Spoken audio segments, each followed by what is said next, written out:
ఈ 2025లో చాలా Telugu movies release అయ్యాయి. కొన్ని మూవీస్ చాలా ఎక్స్‌పెక్టేషన్స్‌తో వచ్చి బాక్స్ ఆఫీస్ దగ్గర ఎక్స్‌పెక్ట్ చేసినంత హిట్ అవ్వలేదు. ఇంకొన్నేమో వితౌట్ ఎక్స్‌పెక్టేషన్స్‌తో వచ్చి పెద్ద హిట్ అయ్యాయి. కానీ ఈ ఇయర్‌లో నాకు నచ్చిన బెస్ట్ థియేట్రికల్ ఎక్స్‌పీరియన్స్ ఇచ్చిన మూవీస్ కొన్ని ఉన్నాయి. అందులో ఫస్ట్ ప్లేస్ 'డాకు మహారాజ్'. ఈ టైటిల్ విన్నప్పుడు చాలా యూనిక్‌గా అనిపించింది. ఎందుకంటే నార్మల్‌గా ఇది బాలయ్య బాబు గారి రేంజ్ టైటిల్ కాదు. ఎందుకు నాకు ఇది బెస్ట్ థియేట్రికల్ ఎక్స్‌పీరియన్స్ అని అడిగితే first reason hero getup. Hero looks అనేది మూవీలో చాలా కీ రోల్ ప్లే చేస్తుంది. మరీ ముఖ్యంగా బాలయ్య బాబు లాంటి హీరోకి లుక్స్ చాలా ఇంపార్టెంట్. ఈ విషయంలో బాబీ గారు ఫస్ట్ సక్సెస్ అయ్యారు.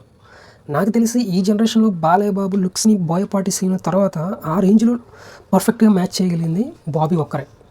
Second reason fights. నార్మల్గా బాలయ్య బాబు మూవీస్లో ఫైట్స్ ఓవర్ ద టాప్ ఉంటాయి. బట్ ఈ మూవీలో ఫైట్స్ ఓవర్ ద టాప్ అస్సలు ఉండవు అండ్ చాలా కన్విన్సింగ్గా ఉంటాయి. ప్రతి ఫైట్కి ఒక కాజ్ ఉంటుంది. ఫైట్స్ కూడా రైట్ టైంలో వస్తాయి. Third reason cinematography. రీసెంట్గా వచ్చిన బాలయ్య బాబు మూవీస్లో ది బెస్ట్ సినిమాటోగ్రఫీ అని చెప్పొచ్చు. ప్రతి ఫ్రేమ్ ఐ ఫీస్లా ఉంటుంది. అది మనకి ఇంట్రెస్ట్ సీన్ చూసినప్పుడు అర్థమవుతుంది. And last but not least మన నందమూరి తమన్. బాలయ్య బాబు పేరు వింటే మన తమనన్నకి పూనకాలు వస్తాయనుకుంటా. ఊగిపోతాడు, తాండవం చేస్తాడు. సో తమనన్న సాంగ్స్ ఎలా ఉన్నా బీజిఎంలో మాత్రం అన్నకి అస్సలు వంకలు పెట్టలేం. అలా ఉంటాయి ఒక్కో BGM. Coming to director Bobby. ఒక హీరో పొటెన్షియల్ని పర్ఫెక్ట్గా యూస్ చేసుకోవడంలో Bobby is one of the best అని చెప్పొచ్చు. తన ఫిల్మోగ్రఫీ చూస్తే అర్థమైపోతుంది. మెయిన్గా సీనియర్ హీరోస్ని హ్యాండిల్ చేయడం అనేది అంత ఈజీ టాస్క్ కాదు. ఓవర్ ది టాప్ అస్సలు అనిపించకూడదు.